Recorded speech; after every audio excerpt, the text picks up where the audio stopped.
Hello students, we are going to discuss for preparing for NET classes for paper commerce, right? As you have observed that in the last some sections, in last some few previous years, the pattern of syllabus has been changing. That means the pattern of giving the question papers has now been changing over and over, right? For example, you have been observed research and you have been observed for comprehension passages, right? पहले क्या था, हमारा सिर्फ खाली paper 1 में comprehension passage आते थे, लेकिन अब पेपर 2 में भी वो आने लगा है. ठीक, आपको पता होगा पेपर 2 जो हमारा है 200 मार्क्स का होता है, जिससे हम 100 क्वेश्चंस होते हैं, 2 marks for each, right? So here I am going to discuss how you are going to prepare for the NET classes for paper of commerce, right? In which I am going to discuss the paper's name that will be covered, right? फिर हम आपको बताएंगे उससे pattern में changes कैसे आएंगे, right? So let's observe this.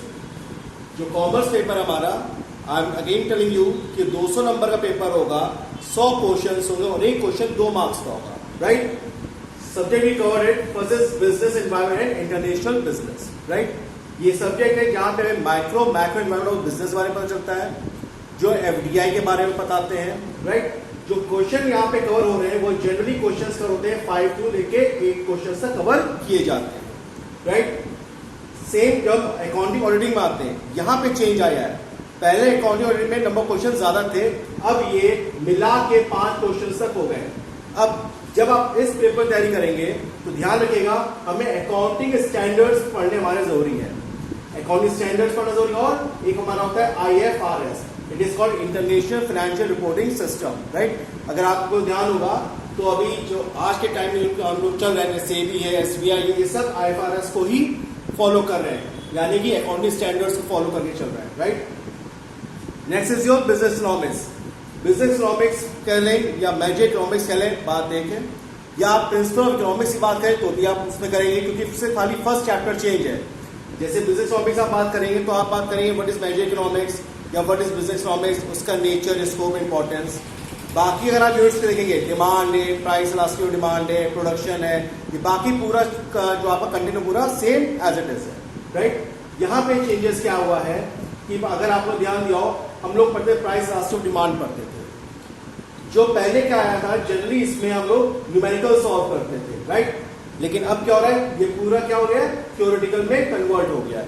तो यहाँ पे आपके कंसेप्ट आ गए हैं कि अगर टीआर इंक्रीज होगा, टीआर डिक्रीज होगा तो प्राइस पे इफेक्ट क्या पड़ेगा, या प्राइस चेंज होने और किस पे इफेक्ट पड़ेगा, ये सारी स्टडीज हम लोग यहाँ पे करेंगे. यानी क्या हो गया, अब इस पे थ्योरेटिकल बेस्ड कंसेप्ट हो गए. यहाँ पे भी आके 4 to 5 क्वेश्चंस कवर हो रहे हैं. Then we come to the business finance, right? यहाँ पे हम बात करते हैं फाइनेंशियल मैनेजमेंट कंसेप्ट्स की, राइट? जिससे हम क्या बात करेंगे, हमारा कैपिटल बजटिंग क्या है, कैपिटल स्ट्रक्चर थ्योरीज क्या है, राइट? हम इसकी बात करते हैं. Then got business strategies and research method. Now this is very important paper. Research method, ये आपको जो रिसर्च है ये पेपर 1 में भी काम आएगा और पेपर 2 में भी ये आपके काम आएगा. जनरली इसके बीच आपका 6 to 8 क्वेश्चंस आते हैं, right? Then we come to management, including human resource management. Management है, अब यहाँ मैनेजमेंट में सभी फील्ड्स इसमें कवर किए होंगे. अब जब हम लोग अपनी क्लासेस लेंगे, राइट, तो we will cover whole syllabus of the commerce paper. यानी कोड आपका ध्यान रखे, कोर्स जो कोड होता है that called 08, that is your code. जब आप फॉर्म भरेंगे तो कोड आप करेंगे 08 कॉमर्स का. तो यहाँ पे आप मैनेजमेंट HRM इंक्लूड रहेगा. तो हम लोग क्या करेंगे, जब हम लोग आपकी क्लासेस लेंगे तो उसमें आपके सारे सब्जेक्ट के सारे टॉपिक्स आपको कवर किए होंगे. यहाँ मैं आपको बता रहा हूँ कि कौन कौन से सब्जेक्ट्स आपको पढ़ने हैं, राइट? फिर किस तरह के क्वेश्चंस उसमें, नंबर क्वेश्चंस अभी तक उसमें चेंजेस हुए हैं.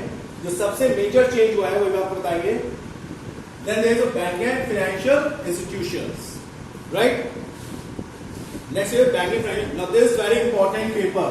अब यहाँ पे सिलेबस आप कवर नहीं कर सकते. Syllabus cover in the sense कि यहाँ पे बहुत सारे फील्ड्स हो जाते हैं, बहुत सारे क्वेश्चंस बनते हैं, right? So we will try to cover maximum we can go for it. That is marketing management. अब यहाँ पे बहुत इंपॉर्टेंट चेंज आया है. मार्केटिंग मैनेजमेंट में हमेशा 4 या 5 क्वेश्चंस आते हैं, लेकिन इस बार क्या हुआ है, मैनेजमेंट के 9 क्वेश्चंस कवर किए गए हैं, राइट? दूसरी बात, ये एक सब्जेक्ट लिया गया है जहां पे आपका कॉम्प्रिहेंशन पैसेज भी आने लगा है. राइट। कॉम्प्रिहेंशन पैसेज का मतलब क्या है कि आपको एक पैराग्राफ पूरा दे दिया गया है और उसकी बेस पे 1 to 5 क्वेश्चंस आपको सॉल्व करने हैं, राइट। सो ये एक मेजर चेंज आया है, right. Then this other new subject has been added, that is your legal aspects of business. यहां बात करते हैं, अगर आप लोगों ने कॉमर्स साइड के स्टूडेंट्स तो समझ जाएंगे, यहां बात करें मर्केंटाइल लॉ की, राइट। तो जैसे आप सेल्स ऑफ गुड्स एक्ट है, इंडियन कॉन्ट्रैक्ट एक्ट है, जीएसटी इंडियन कॉन्ट्रैक्ट है, सेल्स ऑफ गुड्स एक्ट है, राइट। ये सब हम लोग यहाँ पे टॉपिक्स कवर करेंगे। अगेन इसमें भी 4 to 5 क्वेश्चंस आपके कवर किए थे। Then next is your income tax and corporate tax planning. This is an important aspect. यहाँ पे आपको जो ध्यान देना है कि अगर आप लोग देखते होंगे आपके पेरेंट्स से आप लोग कुछ जो वर्किंग में भी होंगे तो अपने रिटर्न फाइल करते हैं, नहीं तो कभी पहले सरल फॉर्म था, अब देखिए ITR 1, ITR 4, ITR 5 ऐसे फॉर्म्स आ गए हैं, क्लियर। तो we will try to cover all these aspects, plus हम लोग GST का भी कवर करेंगे, okay. So these all are the subjects that you all have to cover, right. Then we are going to cover up all the topics, right, from each subject, and for each subject you will be given the proper time allotment कि हम लोग किस topic पे हम 10 lecture लेंगे, किस subject पे हम लोग 15 लेक्चर लेंगे, ये हम लोग पूरा आपको बताएंगे, ठीक है।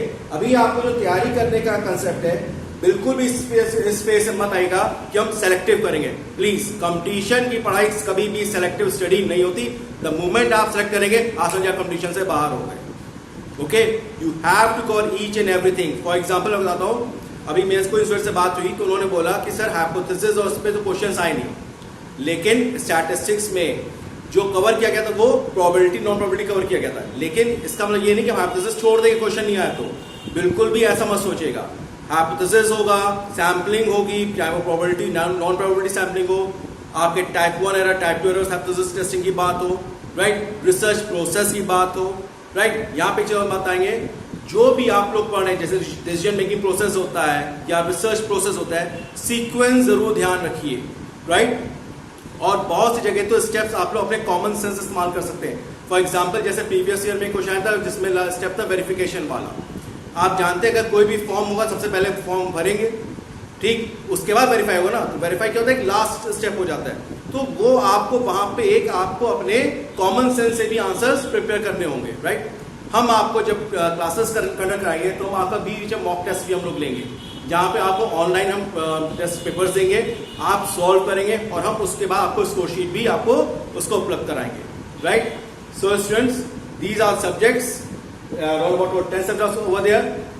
बहुत ज़्यादा नहीं, 4 से 5 घंटे अगर आप रेगुलर एक डिसिप्लिन में स्टडी करेंगे, आई श्योर आप उसको क्रैक जरूर कर लेंगे, okay. So best of luck students, thank you.